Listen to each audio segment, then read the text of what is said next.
Hello everyone, my name is Christian. Welcome back to my hobby blog. I'm very excited today because there's a lot of reading updates that I have and also group discussions that I've already had and also plan on recording here soon. So without further ado, let's go into the books I've been reading these last few weeks. I didn't do a update last week, so I didn't really have all that many updates, so I didn't feel like I needed to put a video out. So the first book that I finished within the last 2 weeks is one of my favorite books ever. From one of my, or it is actually my favorite series ever in fantasy. And I'm talking about Gardens of the Moon from Malazan Book of the Fallen by Steven Erikson. I fucking love this book. It's absolutely my favorite series ever. I love the writing, I love the characters, I love the world building, I love the magic. And I'm really excited because me and Philip actually recorded a non-spoiler, spoiler, and also full series spoiler discussion about this book. We just filmed it yesterday. Today is Monday that I'm recording this. It was a whole lot of fun. I really enjoyed talking with him because I never got around to doing reviews for the first 7 books because I was on a YouTube hiatus because of mental health, which didn't end up actually helping at all, so I should have just done the reviews anyways.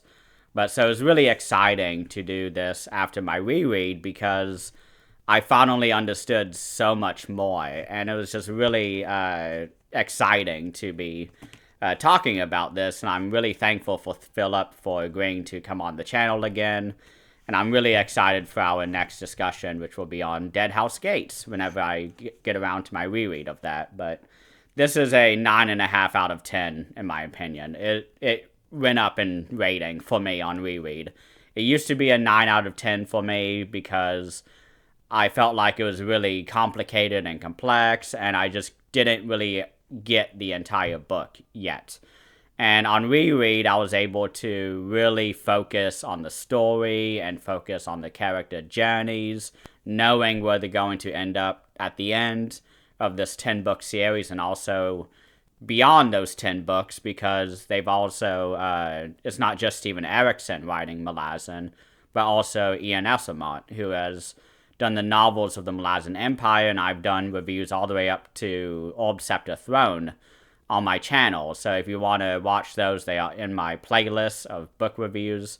You can find it there, but it was so fun to go back to the very first book in the Malazan series, and sort of knowing where a lot of these characters end up, what the sort of resolutions are for a lot of things that are set up in this book, and some things that are not resolved yet, which me and Philip get into in our full series spoilers. But this was just so much fun to reread. I'm so happy I did it. It's like putting on a heavy blanket like during the winter and snuggling up to the fire and having a candle, burning. It's just such a comfy experience for me going back into Malazan, because it's my favorite book series ever. It's right up there with Book of the New Sun, which is a really high praise, but I think it deserves it. It's the best fantasy series. So the next thing that I finished, and I just finished this about 2 nights ago, and this was the final book of Robin Hobb's Rainwild Chronicles, which is Blood of Dragons, and I will be putting out a full Rainwild Chronicles review, non-spoiler and spoiler included, but just my initial reactions for those who want to know. I thought it was great, somewhat. I was really disappointed by a lot of the character journeys. I felt like there was a lot of sort of love triangles and romances that I just was not interested in. And there was a lot of characters who I actually had a lot of investment in, but they didn't really do as much as I thought they would be doing. And I found out on Goodreads, reading Patrick Leo's comment, and he mentioned how originally this was a 2-book series, Rainwild Chronicles, 2 massive chunky books.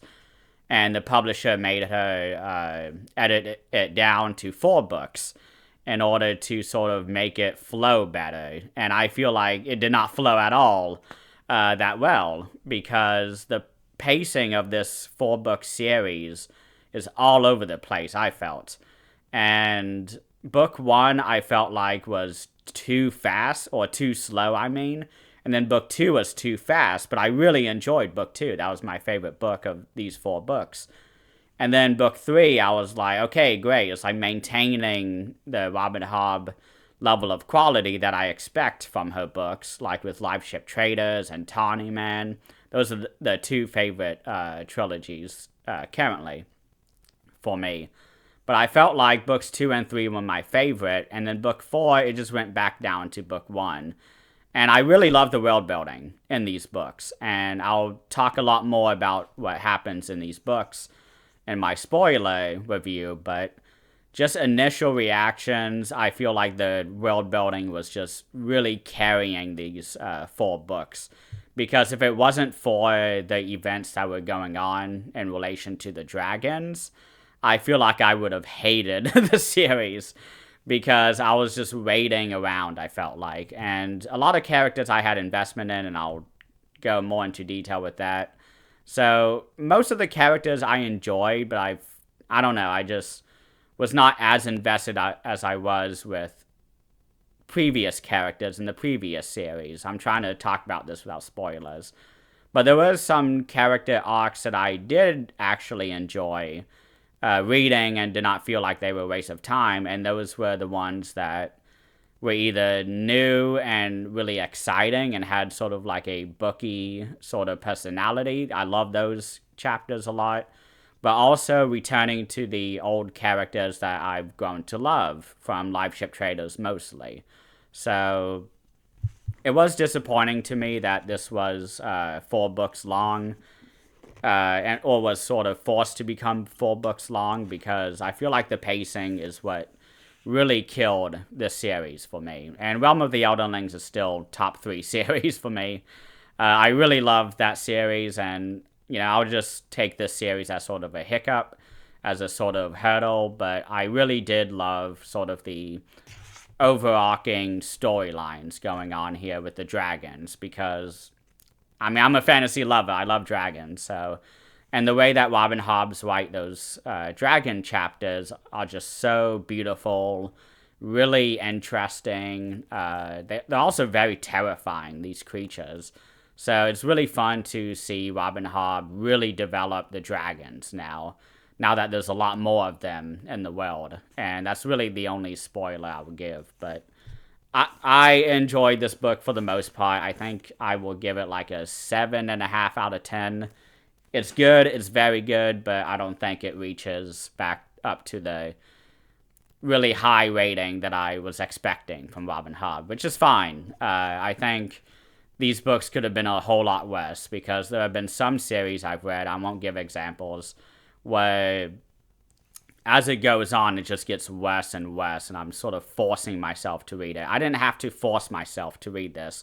I had to force myself to read longer spans of pages in order to keep myself from taking a month to read the books, but I did really enjoy the experience of reading these books, but not much stuck with me. So the book that I'm currently reading as sort of a break from fantasy and sci-fi and everything else is a nonfiction essay book, which is all about Dario Argento, Broken Dreams, Broken Minds. So this is a essay book all about his filmography. If you don't know who Dario Argento is, he's a really fantastic Italian cult director who has done movies like Tenebrae, Opera, Deep Red, which is one of my favorite movies of all time, Suspiria, which is probably my favorite horror movie of all time, and also later films that I don't really care about, but he's done like The Card Player, Phantom of the Opera. He's also worked with George Romero on Dawn of the Dead, and they were actually working on Day of the Dead. I just read that in this most recent chapter I read before doing this video. But he was actually working on the sequel to Dawn of the Dead with George Romero, and it became too expensive. So it's really fascinating to read this book, because I know these movies very, very well. Phenomena is another really fantastic movie. It has a really awesome needle drop of Flash of the Blade by Iron Maiden, and I'm a huge Iron Maiden fan. I've been listening to them since elementary school, I think. But I really, really enjoyed this book. It's so fascinating to get a lot of the behind the scenes of some of my favorite movies in horror history.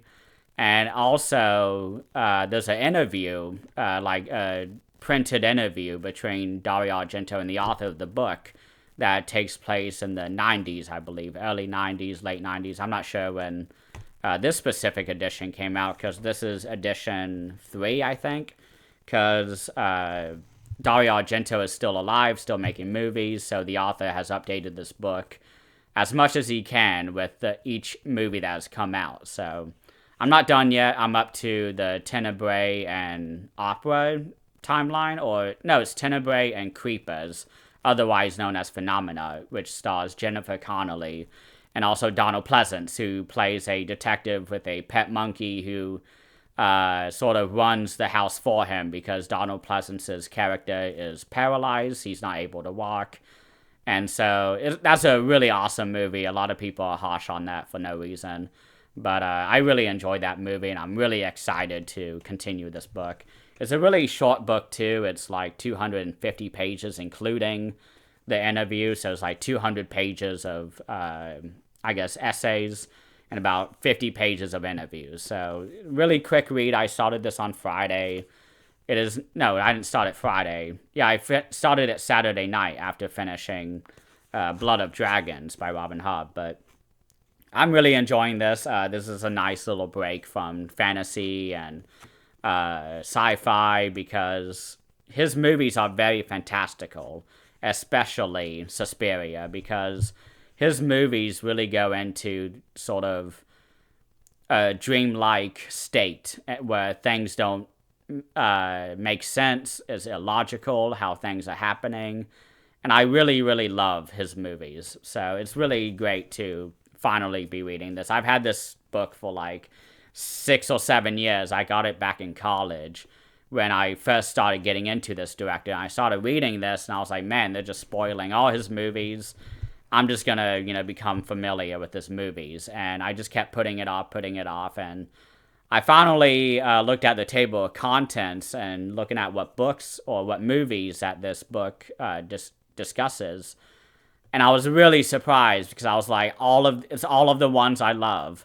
And it's all the ones that I very intimately know, because I've seen each of those movies that this book discusses about 10 times each since about 2016. So when I started using my school library and renting out 3 or 4 movies at a time every other day, just really watching tons and tons of movies. And that's where my love for movies really came from. But my plan after finishing that book, I'll probably finish that today. So I'll start this book today or maybe tomorrow, I don't know yet.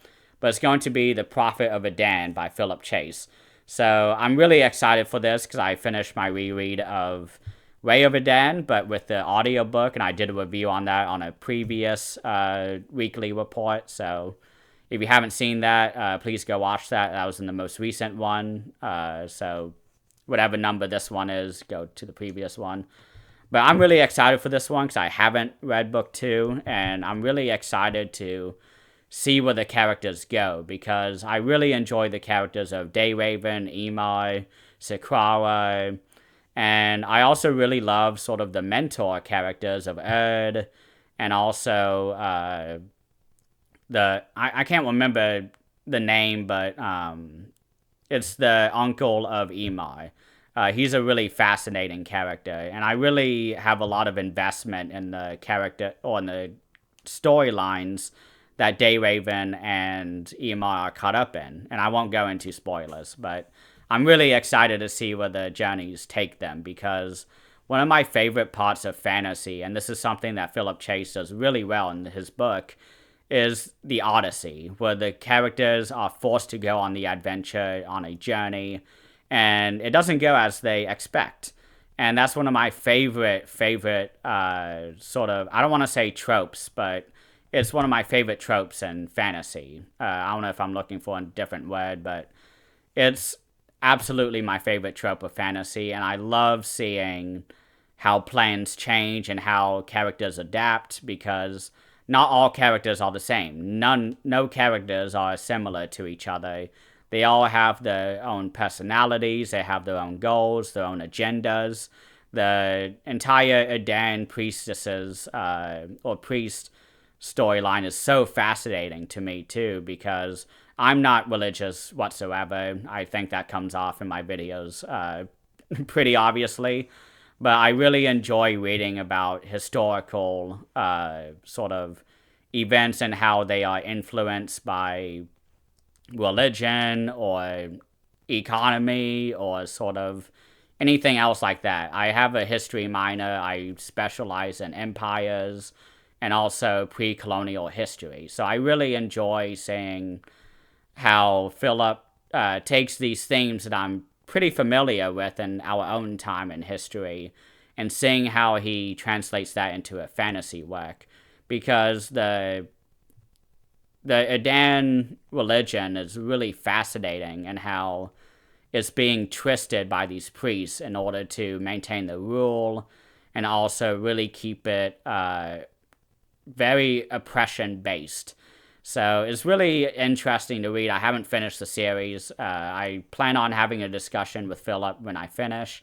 A full spoiler thing where I can ask him questions and really pick his mind because that's something that we don't really get many chances with authors. And I'm really blessed to have Philip as a friend, being able to just ask him to come on the channel. And it's always a great time to talk with him about fantasy.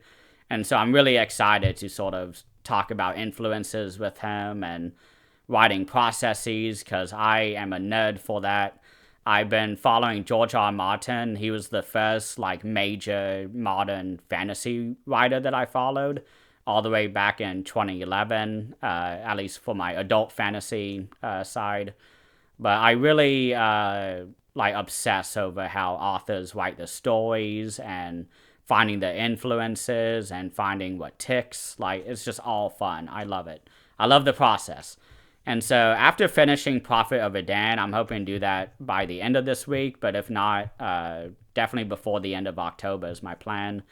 But I do want to finish this book here afterwards, which is going to be Dead House Gates. And this is a new copy I had to buy. It's not really new, but it's a newer copy than I had because the one that I had on my first read, the binding came unglued and all the pages fell out. So now it's just serving as like a TV rest because my TV hangs at an angle. So I just put the book underneath and out straight.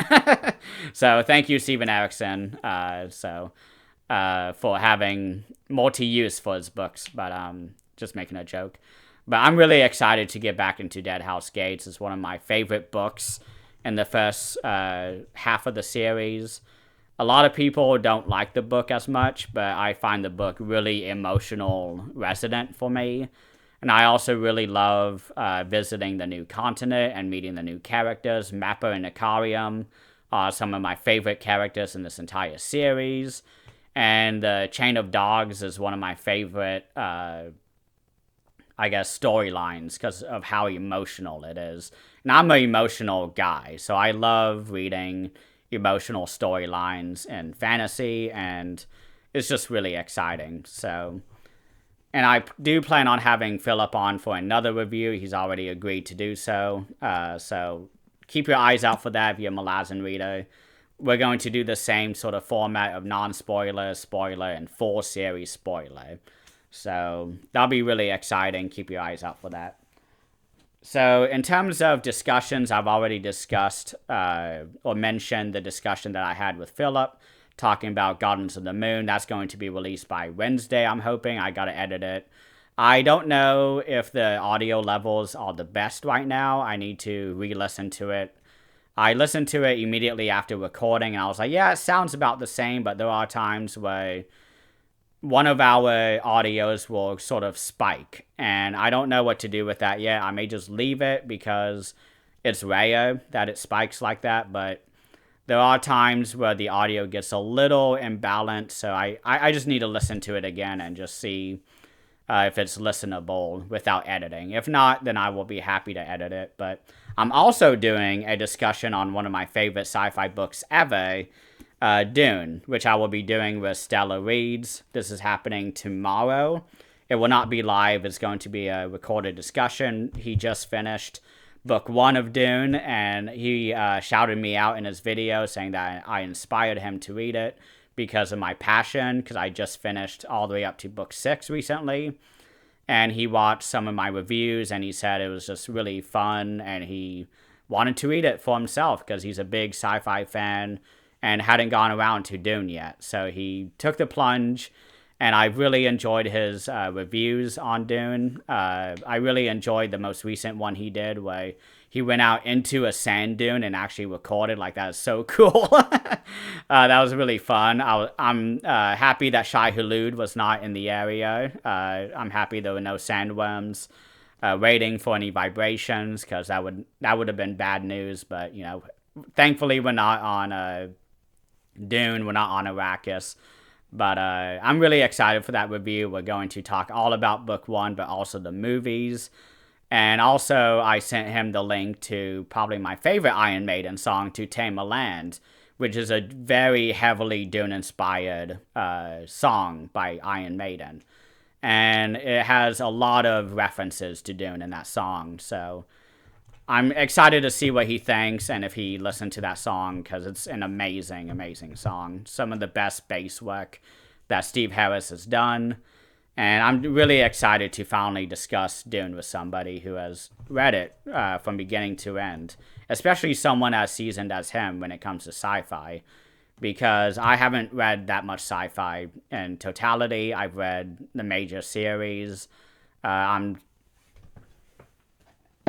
still reading The Expanse. This is what I plan to get to next week, but I'll go into that for the next weekly video. But I'm really not as seasoned as him when it comes to sci-fi, so I'm really excited to get his perspective as someone who has read a lot of sci-fi and also writes sci-fi. He's an author, so I'll definitely have to bring up some questions about his books and how he sort of sees Dune sort of inspiring him and questions like that. So that'll be really exciting. I'm really excited for that discussion. But I think that's about all for this week that I want to discuss.